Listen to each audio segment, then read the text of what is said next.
This episode is brought to you by Fulco Gemstones.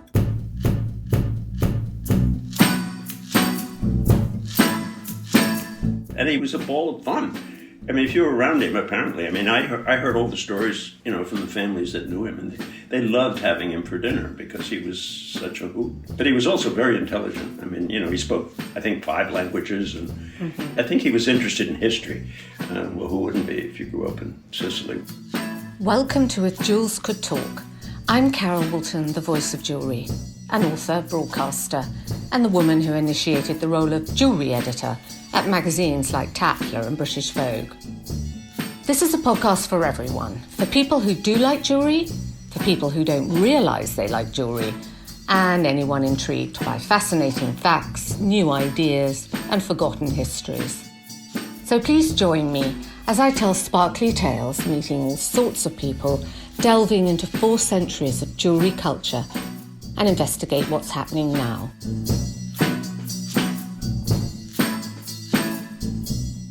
Today we're talking about the life and work of a master jeweller, Fulco di Verdura, the Sicilian Duke, who was born in 1898. He showed a precocious talent for drawing and a curiosity about the natural world. He lived in his family's ancestral home in Palermo in Sicily and moved to Paris where he hoped to be a painter, but his true vocation was revealed once he began designing jewellery for Coco Chanel.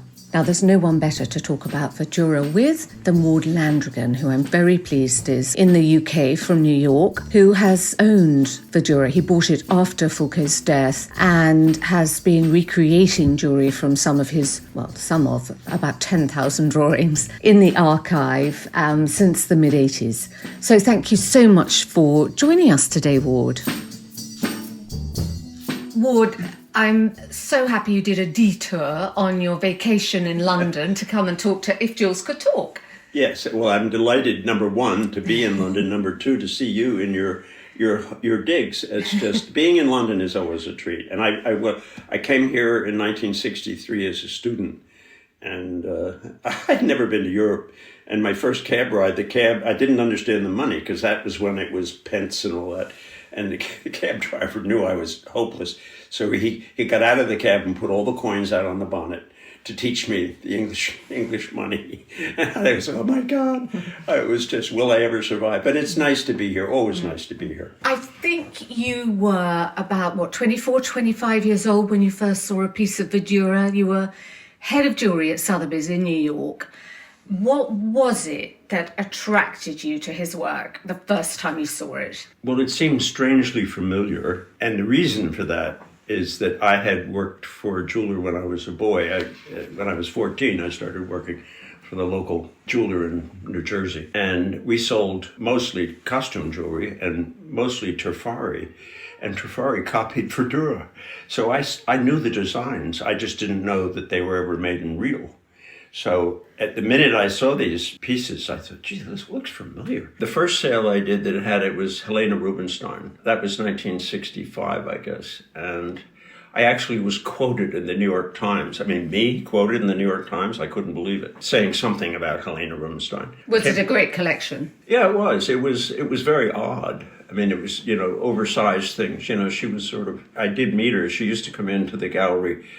She was very short, very erect, and the first time I met her, she had on a white ermine coat that came to the floor. She sort of looked like a fire hydrant draped in fur. Anyway, but she did have really interesting jewelry. The second sale, it was a sale from Kentucky, and it was the sale of a woman who she had been a showgirl, and she married a man in 1910, I think, or 1920, who had made his money in the gold rush. He was Turkish. And he, as he got older, he used to like showgirls.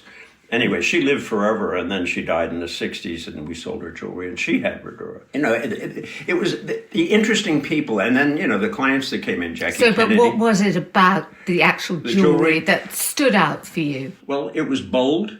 I liked the idea that me personally liked the idea it wasn't only about precious stones, because quite quickly I saw the difference between I'm showing off my money and I'm showing off me because I look better in this, whatever it is. And really the most interesting women, the most impressive women had that jewelry. It was almost like a club, and they all knew each other. And so who were the women? Well, that's Well, a long list of the most stylish, the most wealthy, I imagine. Well, yeah, they had money, of course. They had that in common, of course. But like Slim Keith, when she was in her heyday, when she was married to before Leland Howard. I can't remember. Anyway, she had all these husbands, but she was so good looking and so chic. Babe Paley. Babe Paley Jackie was one. Onassis. Jackie Onassis. Diana Vreeland. Oh, Diana Vreeland. Well, actually, she used to come in and borrow things. She was a trip. Well, she'd style, I'd give her a necklace and she'd show it in somebody's hair or something. It didn't matter, baby. She did what she wanted to do. And she'd ask you a question and then she'd answer it. Anyway, but this was in the 60s, so a lot of jewelry that had been bought in the 30s and 40s were coming, as they say, to fruition then. And I was lucky enough to see it. I came from a background that was very uninformed about society. I was basically a blue-collar family, so I didn't know any of these people. But I was, I guess, impressed even. But they had a sort of ease about them. They were comfortable being who they were, and they wore this jewelry really well. And movie stars, and, it was like, Barbra Streisand and all kinds of people came in. It was quite something. So it was sort of partly your interest was piqued by the stylish nature of these women and how they wore this jewelry, partly the unusual nature, that he was doing something completely different at that moment when people were mostly jewelers were working with white metal, white diamonds. Right, that's right. He was using unusual semi-precious stones, colour, a lot of yellow gold that people weren't using, and yellow gold in a way that sort of harked back to the great Italian traditions of filigree, Baroque, rope work. Yeah. Well, basically I learned about that as I was handling it because I didn't know a whole lot about jewelry history. I just knew I could identify a ruby, emerald, diamond, sapphire. But I quite soon came to realize that he was very different. And he, as you said, the jewelry, a lot of it was white metal with precious stones. His was more about form, and he was very conscious of how it looked on the body. I think he thought earrings were probably the single most important thing, because when you look at someone, the first thing you look at is their eyes. And then you look down the face, scan the ear, round the chin, and up to the nose, and keep scanning, because that's how we remember who people are. And you see the earrings. And he was very, very influenced by his heritage from Sicily. Oh, yes. And I was very lucky to go with you many years ago. I cannot believe When was that? I think it was probably 20 years ago or more. No, it was more. Because I wasn't at Vogue. I was then working at Tatler. Well, my son is 42 and he was a little boy. Oh, my God, don't say that. But it's true. It was a long time ago. Yeah. And we went to the Villa Niscemi, yes. Which is where Fulco Verdura was brought up as a young aristocrat. He's a Sicilian duke. Yes. And had this very noble, long ancestral heritage and grew up in this palace, really, wasn't it? Yeah. Well, we learned about his childhood from his book, Happy Summer Days, but it only covered his first 13 years at Villa Niscemi, because that's when he moved out after his grandmother died. But it's the most amazing place, and it has beautiful gardens, and we're going to talk about some of the designs later on, but so much came from those 13 years that he lived there. Yes, they did. Every square inch, the walls, the ceiling, the floors are decorated with putti and shields and palm trees and camels and everything you can think of. So innate Baroque carvings. Yes, yeah. So, that's where he grew up. That was his home. He and his sister used to roller skate around because it had marble floors. You could really zoom.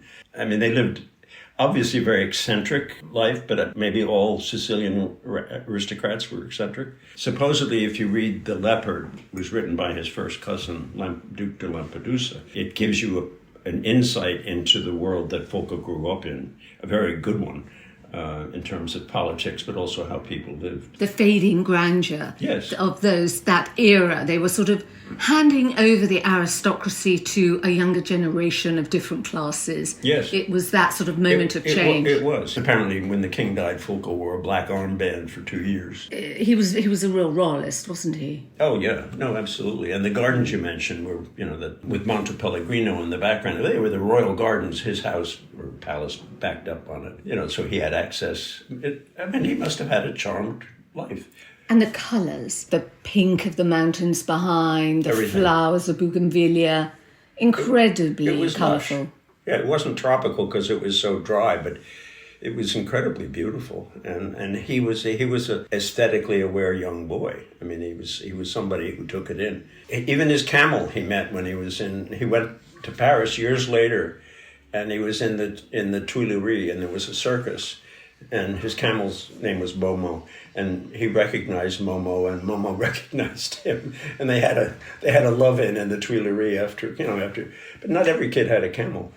And he made a Momo into a jewel. Oh yes, and I think it went to one of the Jordanian royal family ultimately. I mean, that was the other thing. I guess it took me a while to figure it out that a lot of the jewelry he made that we were talking about, whether it was in gold or colored stones, he made for a particular person, very often for an occasion. And to my way of thinking, jewelry was made and then sold to somebody. But you would come in and meet him if he would meet you, and apparently he didn't want to meet everybody. His line, if he didn't want to meet you, he'd say to his assistant, "Tell him I'm dead." Anyway, he would look at you, and if you had a round face, he probably wouldn't suggest round earrings because it makes your face look rounder. If you had a long face, you shouldn't wear long pendant earrings because then you're sort of horse-faced. And then your hair, how you wear your hair dictates the earrings and the color of your eyes. So most of the jewelry, at least in his early days, he was making it originally for Chanel. Yes. And she wore it. And what a lucky thing for him. So he basically had this artistic talent from quite a young age. Yes. And he could draw. He could always draw. And he could draw. And I loved it in Patricia Corbett's book that I read, that when he was growing up, she asked the tutor how he was getting on academically. And she replied, "Signora, he's not intelligent, he's vivacious." Obviously, this was his artistic nature. And he couldn't sit still. He was a ball of fun. If you were around him, apparently. I heard all the stories, from the families that knew him, and they loved having him for dinner because he was such a hoot. But he was also very intelligent. He spoke, I think, 5 languages, and I think he was interested in history.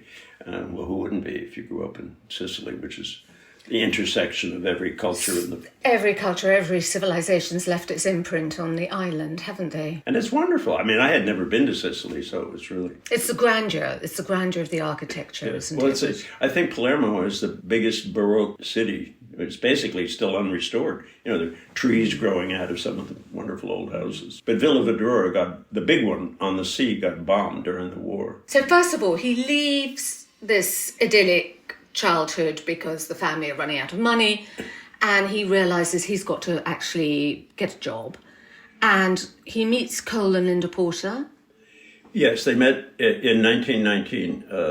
Cole and Linda went on their honeymoon to Palermo.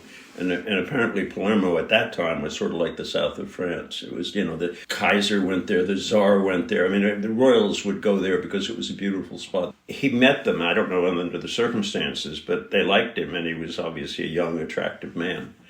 He and Cole hit it off, and they invited him to a party in 1925 in Venice. They had rented Palazzo Rizzonico, which is now that wonderful palace, which is actually now it's a museum. But they rented that and, gave one of these parties where 100 people came and spent 4 days. And he and Chanel became friends. That's when they got to know each other, apparently. And he and she liked each other. And she invited him to come to Paris. And encouraged him to try and make a living out of this talent of drawing. Yeah, the original idea she had was that he could design textiles, which he did. But Chanel decided that, didn't she? Yes, Chanel. Because Chanel was just buying a textile mill. She wanted to sort of control her production. That's everything, from A to Z. So he was to design textiles, but they became friends, and her jewelry was given to her by her lovers, and I guess she bought some too. I think he probably made a comment that it didn't suit her. You know, I mean, she was so out with her new look and the clothes and the bobbed hair. Because she was at the peak of her career, wasn't she? Absolutely. She had just created the little black dress. Absolutely. She had jewels from Grand Duke Dmitri of Russia, the Duke of Westminster. Yeah, come on. I mean, she had jewels, amazing jewels, rubies, emeralds. Yeah, the whole thing. But she wanted to wear them with fakes. The fake had a pizzazz that the jewelry that she had didn't. And I think Fulco, with his background, knew the Byzantine look, you know, the gold with the colored stones. So basically what he did was take the colored stones out of her precious white metal jewelry and press it, he said, like into wax. But it was actually gold he was pressing it into. And it had a totally different look. And that's, I think, probably when he created the cuffs that she wore all the time. The famous Maltese The famous cross. Maltese cuffs. And people said, why Maltese? Well, I mean, Malta's 90 miles from the south coast of Sicily, so it's quite obvious that they would have that. And these were wide enamel cuffs with the Maltese cross. 2.5 inch wide and one on each wrist. It was quite I mean, they had cuffs in the ancient times, and they'd also had them in Victorian times, but they weren't like this. This was a bold fashion statement, and it caught on. Well, especially if you had Chanel for your model. And she wore them in all the major portraits of her, with Man Ray, with Hurst, with Beaton. She wears those cuffs, doesn't she? They obviously meant a lot to her because they did a photo shoot of her in 1937, and Fulco was then living in either Hollywood or New York, I don't remember which, but she wanted him back for this photo shoot of her with the cuffs. And they did a whole series of her wearing the cuffs and Fulco looking at them, holding them. They stayed friends, which apparently was unusual, because if you didn't stay with her, you didn't always stay friends with her. He found her scary, didn't he? No, he didn't say scary. We have him on tape talking about her. He said she was the, quote, chicest woman I ever met. He said she had a face like a samurai mask. That was a quote. But he really liked her. I mean, he really, really liked her. And I gather she really liked him. And I'm wondering, because so much of what she said about jewellery is what I think Fulco then did with his jewellery. And I wonder if he influenced her or the other way around. That's a really good, we'll never know. She said the point of jewellery is to adorn a woman and not make her look rich. Yeah. Jewellery shouldn't be meagre. All this is what Fulco did. Yeah, well, I don't know if he took what she said and made it happen, or whether he made it happen and she said it. I don't know which one came around first. But when you think about the costume jewelry, I think that was sort of the ultimate statement of, I don't care what you think about what I paid for this. This is plastic. This is gold and diamonds and, so what? I look great. My earrings are fake, but so what? They make my face look good. So I think that was an attitude towards money or what jewelry meant. I still think there are a group of people that wear jewelry to show off money. My diamond is bigger than your diamond, which is tedious. Yes. You have something because you like it and it's beautiful and it looks good on you, or you love it because your husband gave it to you. And as I said, he made things for an occasion. And beautiful, exquisite objects. Beautiful objects. Yeah, they were. Yeah. I mean, really amazing. I was reading about one the other day that was a cigarette holder, and the tip was in pink quartz to mimic the effect of a lipstick on the end of a filter. And I thought, that's kind of worth taking up smoking for. Yeah. I mean, it's if you almost could use surreal that. in a way. Yes. I mean, that kind of thing. Well, he had a great sense of humor. I mean, he was famous for his sense of humor. And I think a lot of his jewelry has humor in it. I mean, it's not what we've been talking about, this kind of jewelry that's bold and colorful. It's not just funny, but it's not necessarily so serious either. It's not about money. It's about how you look. It's about style. And that's why I think so many of the women that I was meeting back in the 60s were the stylish women of the time. I mean, they were... No, it's a combination, too, of the style, but also the design. And although the design has humour and lightheartedness and beauty, it's also underpinned by a sort of classicism, because he was an art historian, wasn't he? Yeah, he was. Actually, that's a really good point, because the general consensus is he was sort of a playboy who made jewelry, but he was really a scholar. And his classical background and understanding of classicism is what you see in the jewelry. I think he was much more important than people give him credit for. And I think the reason for that is he was such a character and a bon vivant and knew everybody. But when he travelled with Chanel, I mean, they would, go to cathedrals, they'd go to see church ornaments, they'd go to museums. I mean, they would go on these expeditions of learning. They were both curious people. It's written up in Vogue, actually. I think it was 1928. He gave this huge party. In Palermo. In Palermo. And Chanel went, and the Vogue covered it. Well, he loved dressing up. The theme, who was under the volcano? Nelson and Nelson. Hamilton. Yes. And he went as Napoleon, which was, of course, sort of up yours to the whole thing. Anyway, I mean, that was who the man was. And that put him on the map, didn't it? That kind of put him, sort of catapulted him into the kind of fashionable world. Well, he invited the world and they all showed up. Apparently it was a hell of a party. When did he have time to work then? Well, that was my question. In fact, he was really a serious jeweler. He really was. Well, when I bought the archive in end of 84, early 85, there were 10,000 drawings by him. And we reckon he made maybe half of them, probably closer to a third, in his lifetime. And that was, because what he'd do is he'd make 2 drawings and show you, and you'd say, oh, I like this one. And then his partner kept all the drawings. When I got it, it was in garbage bags because they hadn't put them in books or anything. It took us 3 years to sort through, separate, earrings from brooches. So his business partner or Tom Parr? No, not Tom Parr, his business partner. His business partner. Yeah. Oh my God, thank goodness you got hold of it. Well, yeah, they were going to chuck it like everything else. Anyone listening who's in jewellery, keep your archive. It's your heritage. It's what's important. Yeah. Well, when I fell in love with the idea, I was leaving Sotheby's, I had been there 8 years, and, what am I going to do? I had just read an article in Connoisseur magazine about Verdura retiring, and I thought, ooh, this could be interesting, because nobody knew the name. Mm-hmm. And I figured it wouldn't be, it wasn't like buying a big name. And I got in touch with Alfano, who was his partner, and he said, no, I don't want to sell it. I'd like to run it for a few years myself. And he did, but I kept at him. I never let the poor guy sleep. And finally, through a friend who was a Japanese friend, called me and said, I think Joe's ready to sell it. And it was just you saw something there that was extraordinary. Yeah, I saw, by that time, I was a little more mature than I had been at Sotheby's. It took 11 years for Joe to come around. The first time I went in there, Joe's secretary was 82. That said something about the company. It was just Joe, his wife, and the secretary. It was like a tomb. It was really, and the clients, Joe didn't have money, and he couldn't do what Fulco had done.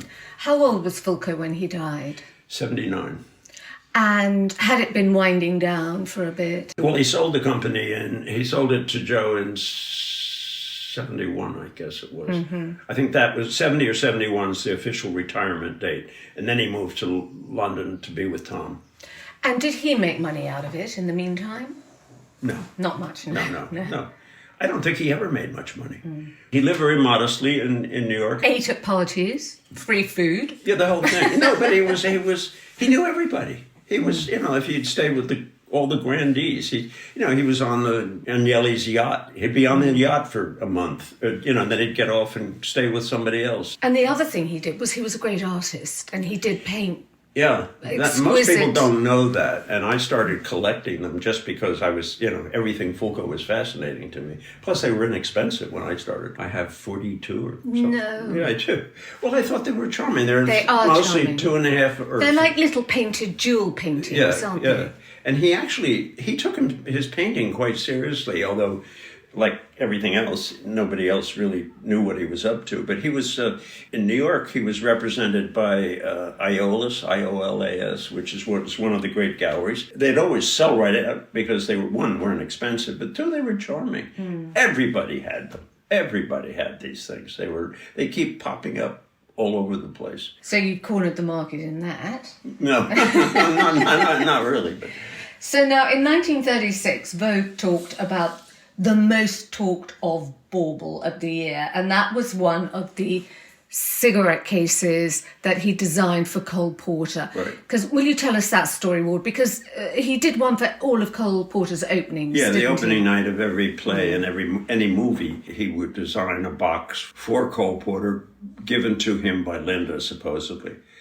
And then after Linda died, his friends got together and kept doing it. But it started in the 20s, before Fulco had a company. The first boxes were by Cartier. And then this most talked about bauble, actually, to digress even more than I usually do. I had a call in 1966, maybe 67, from the Museum of Performing Arts in New York. We're part of Lincoln Center. It was the director, and he said, we have this amazing collection of boxes, many of them set with precious jewels, but we don't have the security to keep them. They were given to us by MoMA, the Museum of Modern Art, and Cole Porter had left them to them. So he said, we're going to sell them. I thought, what a horrible thought. Anyway, so I went over there, and there were 60 boxes, I think, all over the tables. Anyway, the most talked about bauble was one he did in 1936 for a Broadway play called Red Hot and Blue, starring Ethel Merman, and I can't remember who else.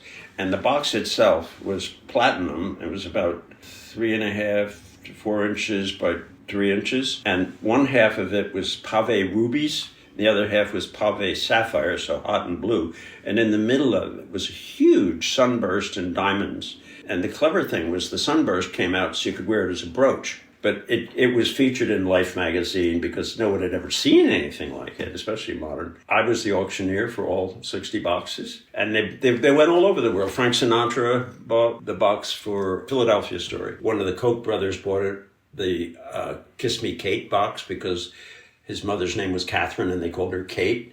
So everybody had a reason to buy these things, or everybody had some reason. But they sold like boom.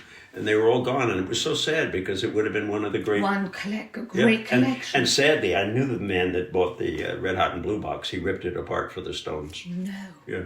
Oh, no. Yeah, that was, like you say, save your archive. Just don't destroy things, because that was criminal, because that box was spectacular. Have you ever seen any of these come back on the market? Yes, I did a show and was offered a couple. I found one on eBay, but not many. I mean, very few. I've acquired a couple over the years, maybe 3 or 4. At that time, people were putting bibelot and things out on tables, and they were getting stolen. Mm-hmm. So I did talk to 2 people who had their box swiped, and they never knew where it went after that. Mm. But anyway, it was a piece of history, and it was a shame that they sold it, but that was the story. What date did Fulco eventually open his own store in New York? 1939. And that was on Fifth Avenue?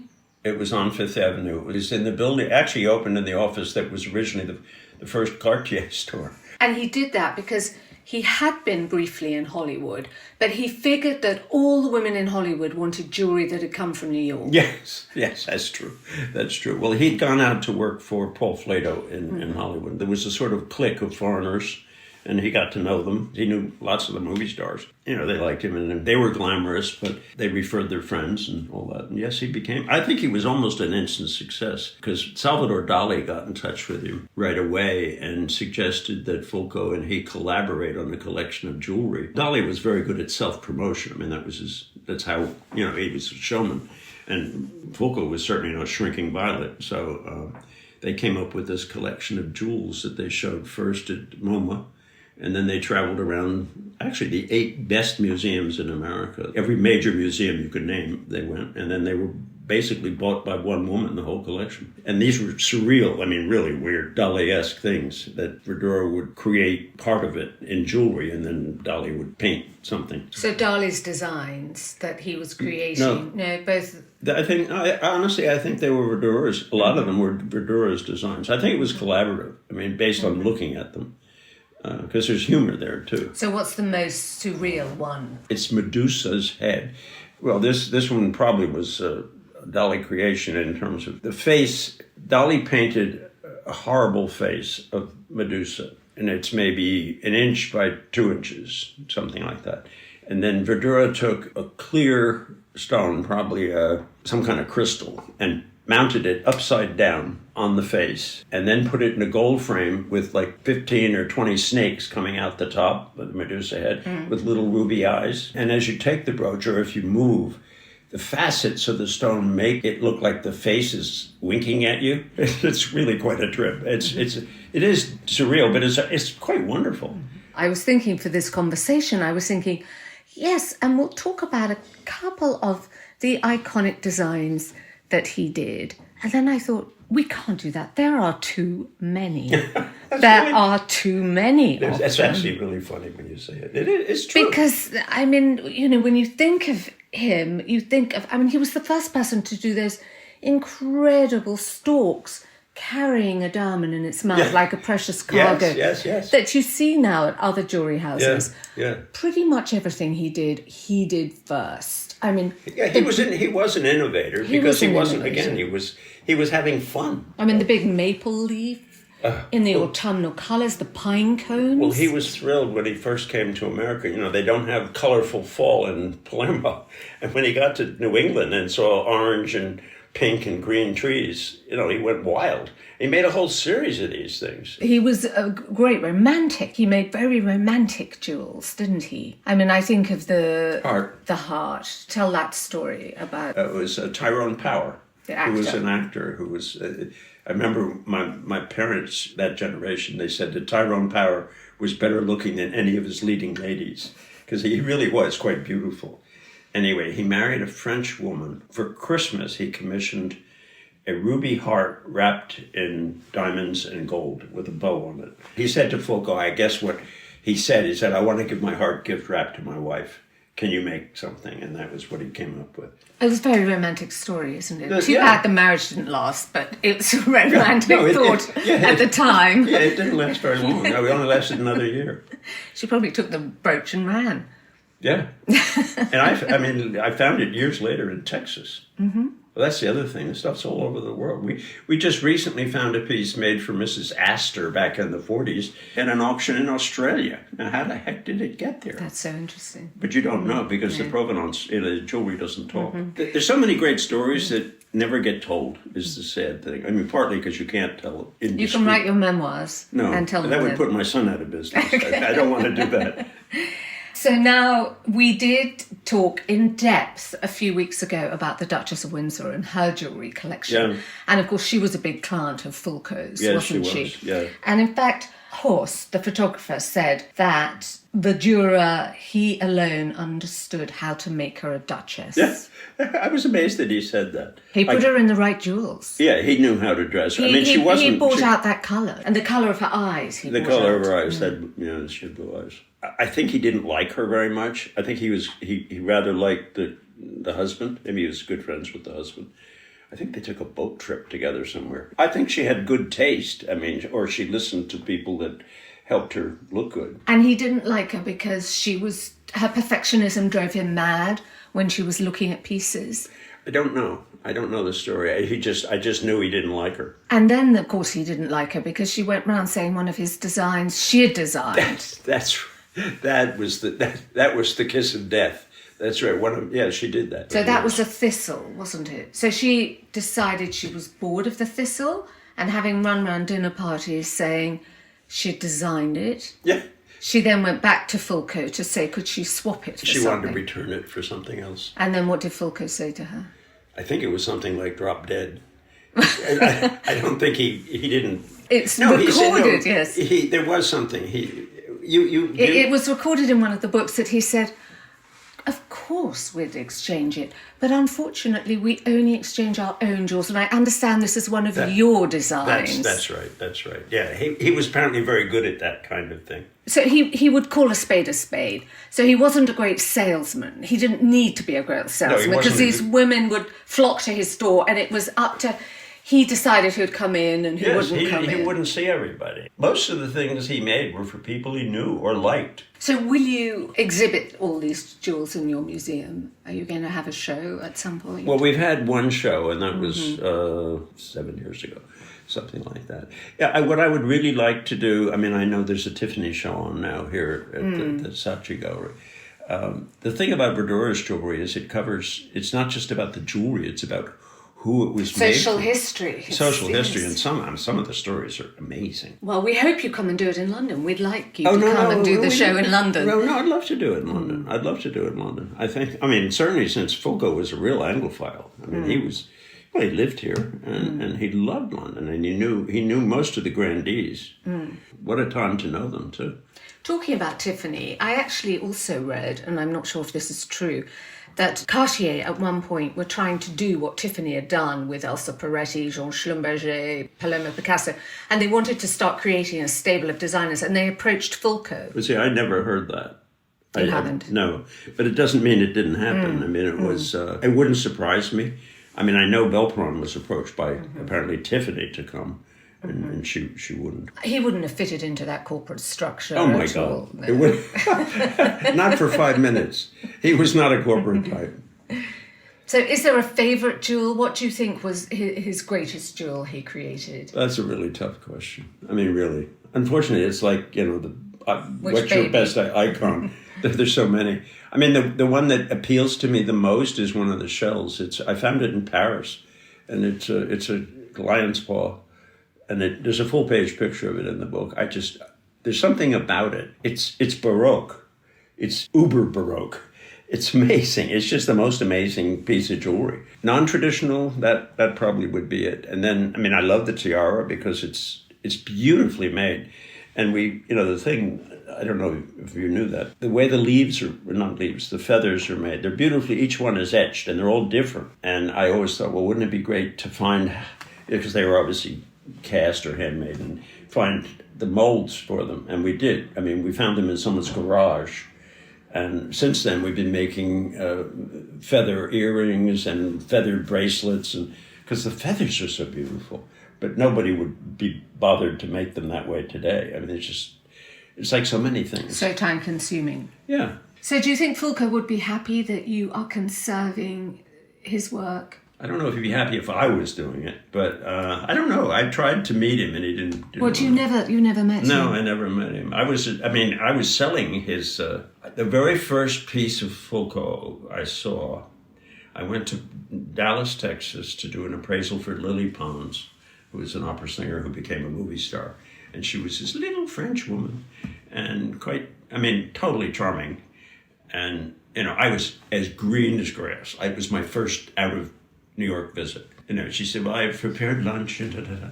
So the maid brings in the lunch, and the first thing was aspic, which I thought was brown jello.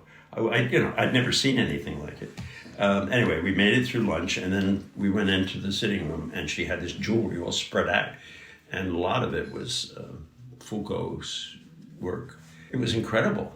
Anyway, so I had to say to her, I'd never heard of Verdura, because I never had. And she said, well, when you get back to New York, look in your safe. I promise you there's some there. And there was. And I actually own that piece now. I found it. I mean, it would talk about goes around, comes around. It was a dark blue sapphire flower pot with emerald and I can't remember, ruby flowers or something coming out of it. And it came up for auction, and I said, I have to have that. That was my very first piece of Verdura. So, anyway. Started a lifetime love affair with Verdura. Yeah, well, he's also paid the rent for a lot of years. I mean, we talk about Uncle Fulco. That's how we refer to him. Uncle Fulco pays the bill. Well, God bless him. Well, Ward, thank you very much for sharing that history with us and those reminiscences. Thank you so much. Always fun talking to you about anything, but especially Fulco. Especially jewelry. Yeah.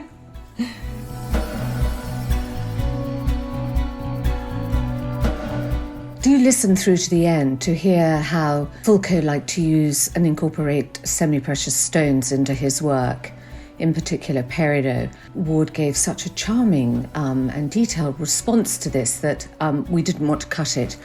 So please listen through to the end. For this and other episodes of If Jewels Could Talk, please go to our website, carolwoolton.com/podcasts. Don't forget to subscribe to the podcast feed. We're on any of the platforms where you find your podcasts, and leave us a comment, a rating, or a star. And join me again in 2 weeks for the next Jeweled Nugget, when we are going to talk about one of the most timeless and priceless substance that's gripped our imaginations and desires for over 3,000 years, gold. I want to thank our sponsors, Fully Gemstones. For more information about them, it's fullygemstones.com. And see you again in 2 weeks. And thanks for listening. Bye. If Jewels Could Talk with Carol Woolton is produced by Natasha Cowan, music and editing by Tim Thornton, graphics by Scott Bentley, Illustration by Jordi Labanda, and you can find me on Instagram at Carol Woolton.